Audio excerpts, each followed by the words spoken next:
The weekly Industry Angel podcast hears from business leaders and entrepreneurs who share their stories and that all-important light bulb moment.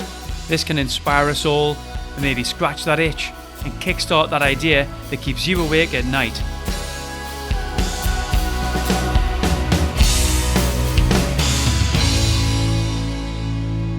Welcome to episode 22 of the Industry Angel.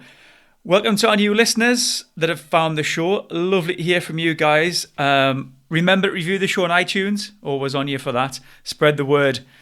Our last episode with Harry Baker was very popular. Again, 50% of the listeners are from across the pond. And I can see we've had downloads right across the states. We've got Oregon, Virginia, Delaware, Illinois. Drop me a line. Be great to hear from you guys. Remember to check out our Twitter feed on industry_angel for the Harry Baker book competition. It's been a pretty eventful week. Britain's voted to leave the EU. David Cameron is going to leave number 10. And the England football team have followed suit and left European Championships once again. But we're still here, delivering awesome content for your ears.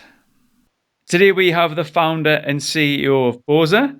Bozza is a digital platform that enables African musicians, filmmakers and poets to connect with fans who want locally relevant content via their mobile device, desktop and free-to-air satellite television. Welcome to Industry Angel, Emma Kaye. Thank you very much, and thank you for inviting me onto your show. It's good to be here from Cape Town. Excellent. But Emma, apparently you're on the harbour, is that right? So we might hear a little bit in the background. I am. I'm standing at the waterfront of the harbour, so you're hearing tugboats and the world of busyness on water. So apologies for that background sound. Well, it makes for a nice show. We'll close our eyes and we'll pretend we're standing next to you, okay? Okay, excellent. So, I just asked you a question there about how you pronounce Bozza. Can you tell me that answer again? Yeah, so it's probably a really nice kind of puncture point into the bigger thing of what we do. So Bozza is a township slang word for I'm the boss, taking ownership of your dreams.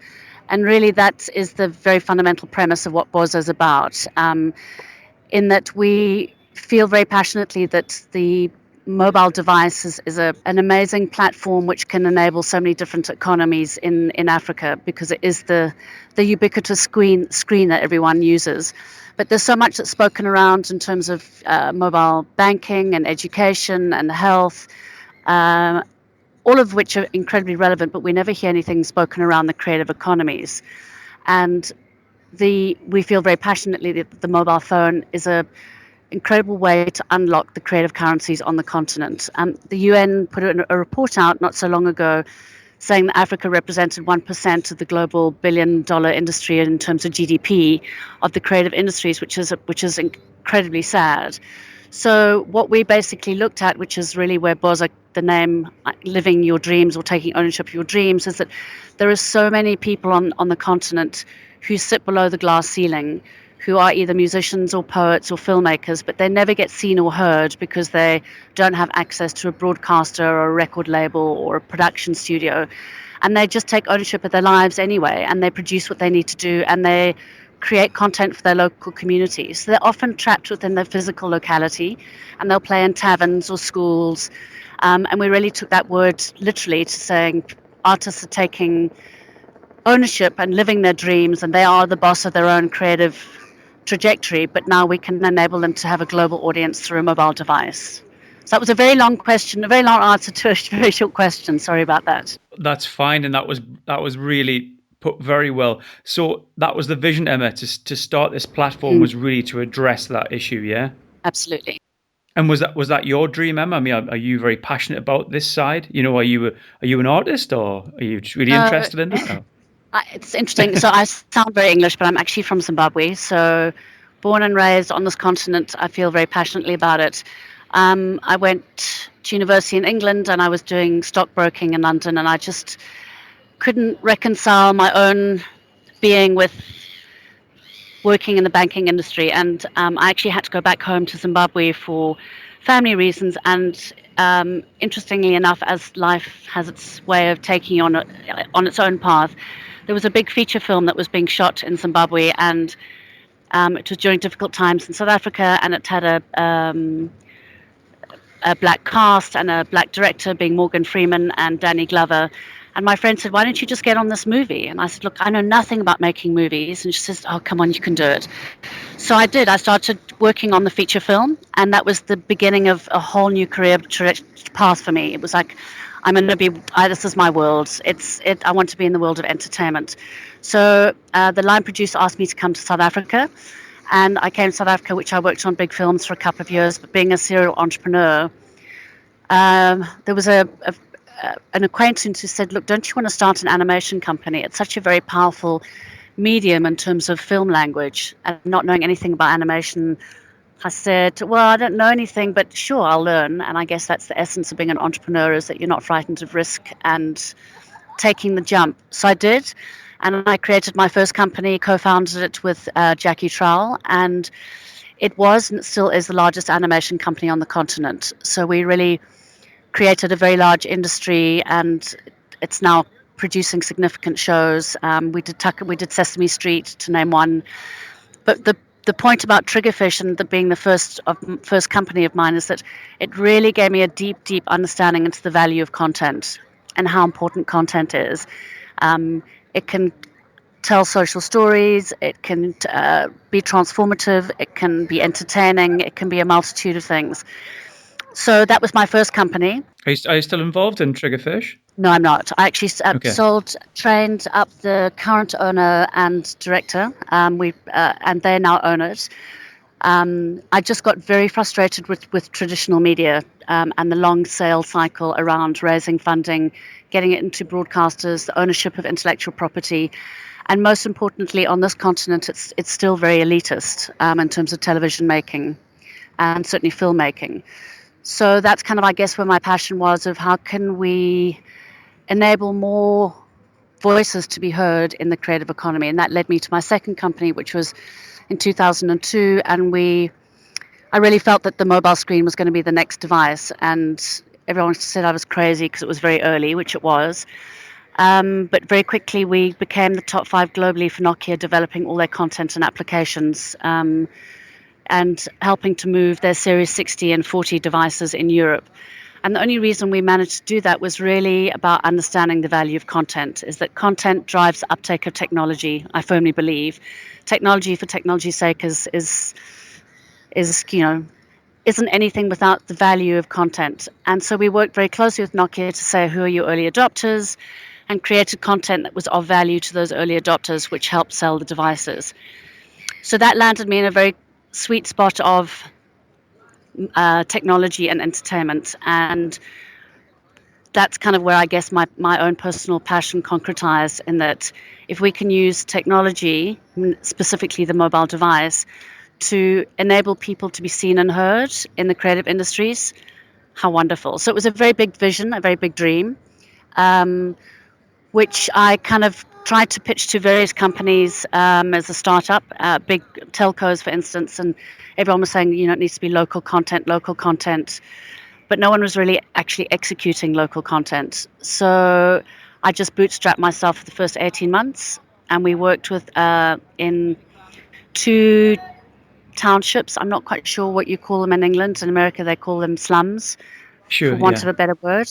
And worked in 2 big townships, one outside Cape Town and one in Johannesburg, working with local storytellers who've never shot a film or recorded a CD, but were storytellers.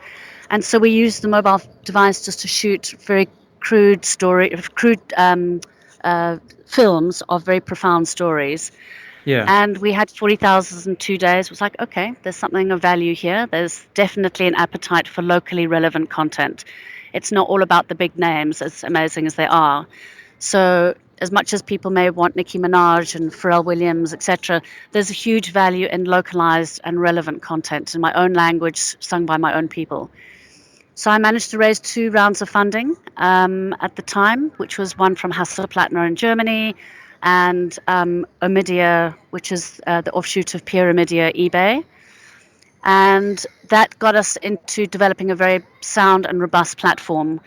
And that platform, what that looks like, is it means that any artist anywhere in Africa can upload their content into a single place. So it's no longer fractured across the web In other words, I've got a video on YouTube and a piece of music on SoundCloud. I'm an unknown artist. How do I drive traffic? Do I drive them to Yeah. YouTube or do I drive them to SoundCloud? So Bozza enables an artist to have a single home for all of their content, audio, video, and text. And then we can distribute and deliver to any connected device anywhere in the world, including the feature phone, which is still 50% of our traffic. And that means that the old legacy devices, the old phones that we all remember starting off with. Sure. The So best. exactly. So it's not an app for smartphones. We really cater to ensuring we understand who our consumer is, which is community around artists. And then I bought the company back, and I've been self-funding it for the last couple of years. And where we are now is having really created I guess, a classic two-sided network, which is the best way of describing Bozza is it's the eBay of African music and film. And the missing component of what eBay experienced in the beginning was PayPal.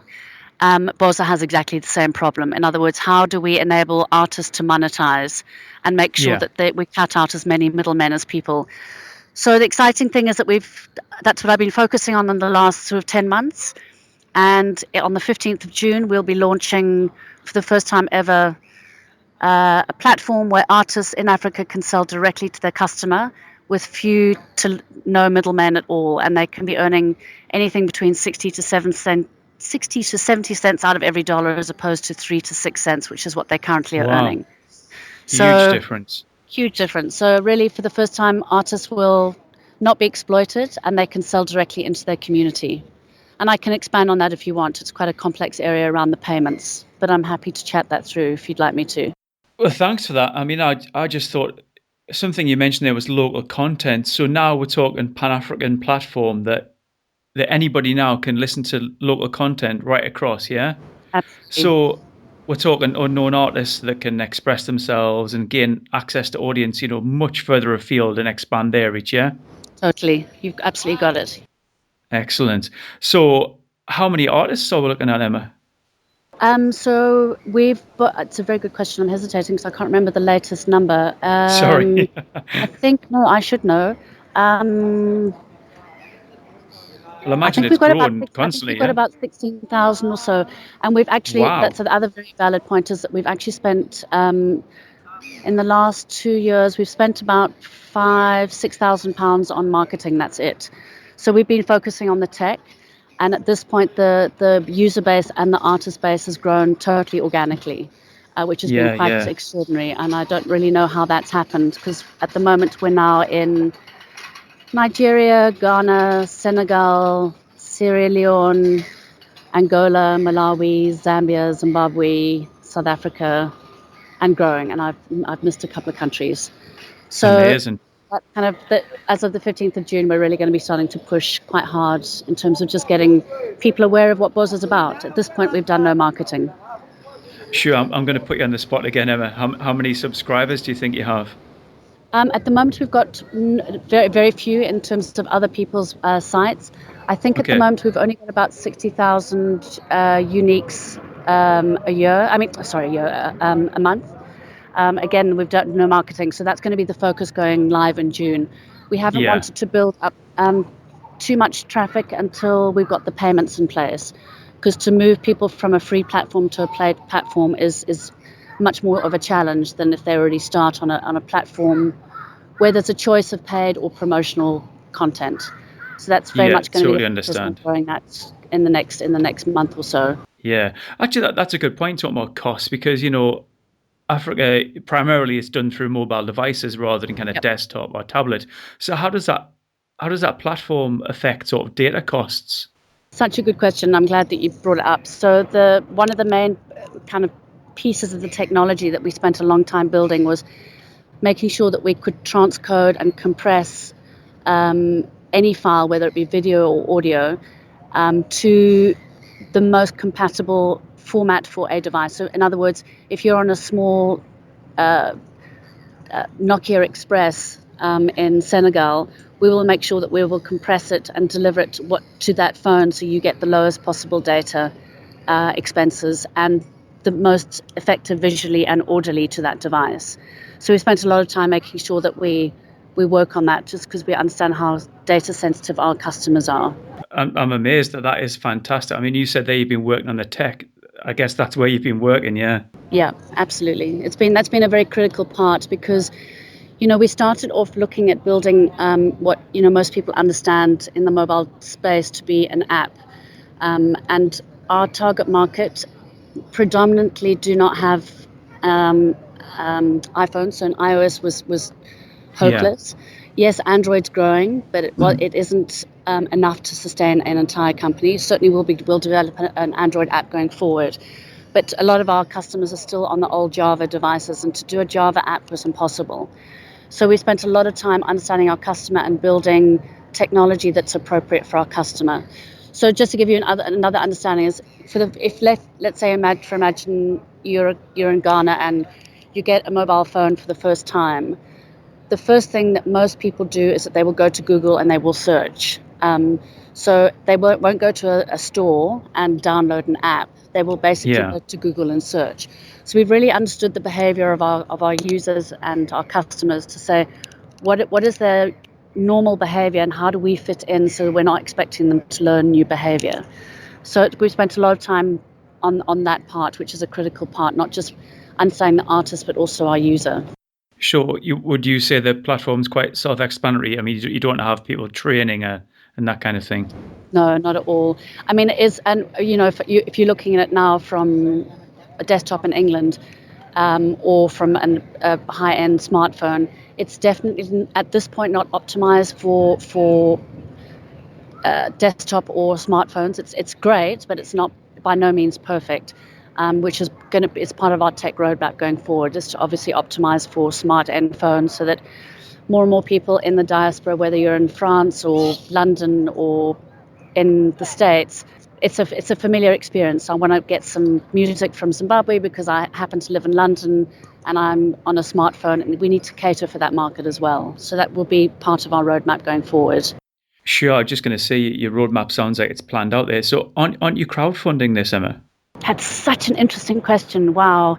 Okay, so crowdfunding, as you all know, sits in two main buckets. One is the kind of the donor funding like Kickstarter, and the other is equity-based funding.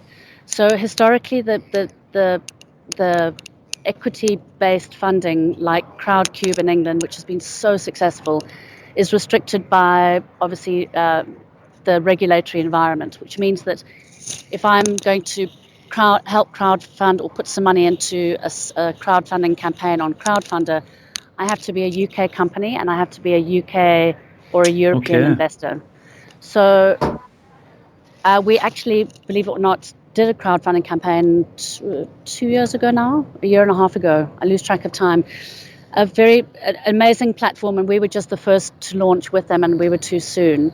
It's a company called Emerging Crowd, based out of London, and they are the first company that has found the way through the regulatory environment where an African country can launch on their platform and raise money through European and UK funding. It's early days for crowdfunding on equity, and we were just too soon. So we've tried it, but it was very hard work to get people to understand investing into Africa with a potential return. People are still very frightened of it. Okay. So what, are you actively looking for investors now, or just through different routes, or? We haven't been, because my head's just been down in the business, but certainly in the next iterative process for sure, particularly when we're wanting to develop the smartphone app. Yes, we'll be looking at possible investors coming on. Yeah, it's really interesting. I mean, talking about social change and making a positive impact on that, this must be huge, because I know, Africa are immensely proud of the artists, aren't they? And they're followed with huge interest and passion. Huge. Absolutely. And I think, apart from the social impact, which is incredibly close to my heart, the reason that we can actually start to talk about social impact is because of the payment processing that we're going to be implementing. So with that, what that looks like, and just to give your audience a sense of the banking environment, is that the statistics are a bit grey. No one's really been able to really qualify it, but about 80% of Africa is unbanked. So give or take a few percent. which means that we can't just integrate into Visa or MasterCard or PayPal. That would have made our lives very easy. What we've had to do is we've had to integrate into every mobile wallet within each country. So, in other words, understand the informal movement of money. So most people have a mobile wallet where money is transacted through an agent. So what that looks like on the ground is I've got a wallet on my phone, and you, Ian, are the agent down the road, and I need to top up my wallet with £20. I give you £20, you top up my wallet. So digitally, I now have £20 on my wallet, and I can spend that anywhere I like. I don't need a bank account, in other words. So what Bozza's now done is we've integrated into those mobile wallets. So that means now if I'm an artist in Senegal and I've got an audience in Senegal, we as Bozza will show that consumer in Senegal the different mobile wallets. You click the wallet that you use and the money comes off your wallet and the artist gets paid. So that's the game changer in terms of social impact, if that makes any sense. It does. It sounds perfect sense. What my worry is that how many wallets is there to integrate with? They've been enormous. There are so many, and we've done most of them. So we've actually conquered that. So we've been working. So what I also am part of is a company called trustpay.biz, and that's basically what they've been focusing on for the last 18 months. So they've been doing all the hard legwork of setting up companies in all the different countries and the accounting and the regulatory stuff. So I've been working very closely with them on kind of closing things up and creating systems, and Bozza has integrations that will start transacting. So it's all come together in a strange, bizarre, random way. It sounds amazing. You've planned so much. This has been in the for so many years and months, hasn't it? Really, in development, it sure has. And it's all in the timing. It's I have spoken so very passionately about Bozza for so long, but it's all in the timing. We could never have monetized the platform until the payments were in place, and that just took time. That's taken, and TrustPay has done that. And I work very closely with them, and I'm part of their team. So it's a continuing learning cycle, and it's all in the timing. So now we'll see on the 15th of June if people transact and whether people are actually wanting relevant local content and whether the diaspora wants to buy it. So check in the next 3 or 4 months and let's see. Is it July or 15th? So 15th of July. That's the peg in the sand that will go live with the payments. 15th of July. Yeah. Okay, great. This will be going out maybe early July. So.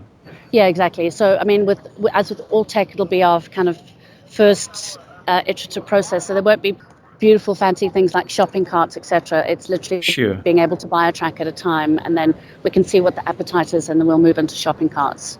So it's very much normal iterative tech rollout as opposed to trying to do it all at one time. Yeah. How do you sleep at night? You've got all these plans, this roadmap that you've been going for months and years. Are you not impatient? I'm really impatient, and I've got the most very gentle and understanding CFO who always says, you always want things done immediately, and because I like to get things done. I like to get things done quickly, and it's part of my makeup. But I feel very blessed. I love what I do. I love working with the creatives. I love this continent. I love the travel. I get to see and experience the texture and the passion and the drive of everyday people on the ground, and that's half of what I have to do. I mean, they're all entrepreneurs, every single one of them. And when I just see and witness their personal passion to make their own lives work, it's just so totally inspiring for me to kind of get up and say, okay, I've got to keep on doing it. And it has not been without its challenges. It's been a seriously tough road sometimes, but you just get up and carry on. It does. I can imagine, but it just sounds so rewarding, especially the subject matter that you're in and the country that you're in. It's exciting. It's really exciting to see how this is going to progress. Totally, yeah. So you said a few things there. I'm going to ask you a question. Come on, what's your favorite music? What do you really like to listen to? So if I'm really, really honest, we get enormous amounts of hip hop on the platform, which is not my favorite at all. Right. There's some of my most beautiful or my most favorite stuff comes out of West Africa. There's just there's a craft and a skill that's quite unique and it's wonderful. It's kind of quite. I want to use the word romantic, but that sounds a bit kind of idealistic. It's just it's quite transformative in terms of space and time. So I love music coming out of West Africa. Spoken word out of South Africa is profound, and we're seeing a lot of spoken word happening. And I'm not sure how much it's taking off in England, but it's certainly taking off in the States. So the spoken word is so provocative and sometimes just reduces me to either tears of joy or absolute sorrow, and that I find quite profound. And the film, in terms of the video, we obviously see a lot of music video, and I love watching them.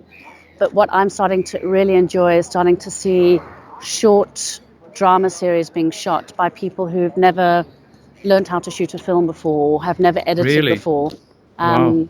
And more of them are coming on the platform, and just because they're passionate, so they teach themselves. And there's a young guy at the moment, Bulalani, that I'm watching, and he's 19, always wanted to make films. He taught himself. He's now hustling his way through the townships, creating music videos for musicians at 3,500 Rand, which is nothing for a music video, just so he can accumulate enough to shoot his next short film.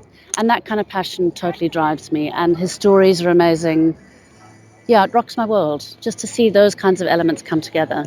I can hear the passion in your voice, and I mean, you're talking about giving those guys a platform. YouTube now has done that.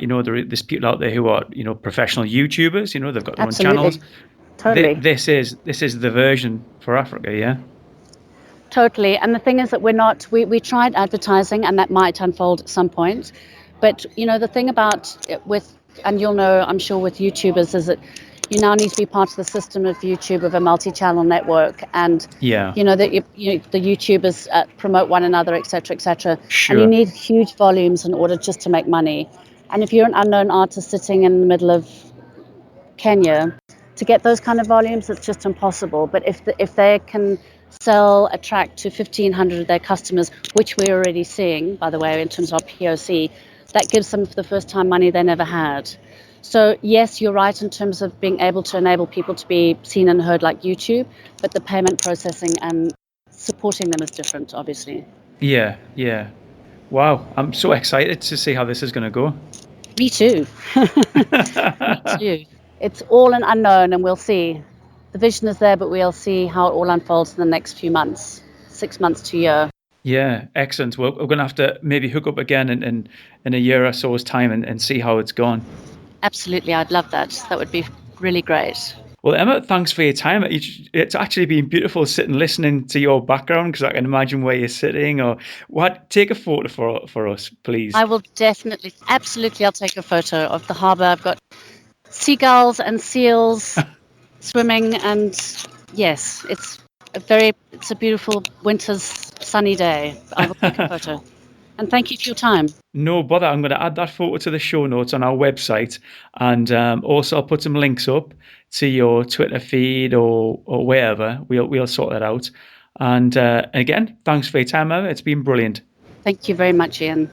That was CEO and founder of Bozza, Emma Kaye. I'm not sure whether you guys could hear the harbour in the background there after the editing of the show, but it sounded really relaxing. I was just drifting away sometimes. So Bozza, what a fantastic platform. Does it get any better than founding an organisation that has such a positive socio-economic impact? Pride, empowerment, working in such a vibrant industry. How rewarding must that be? So well done, Emma and the team. So until next time, I am Ian Farrer. This is the Industry Angel. And again, thanks for listening.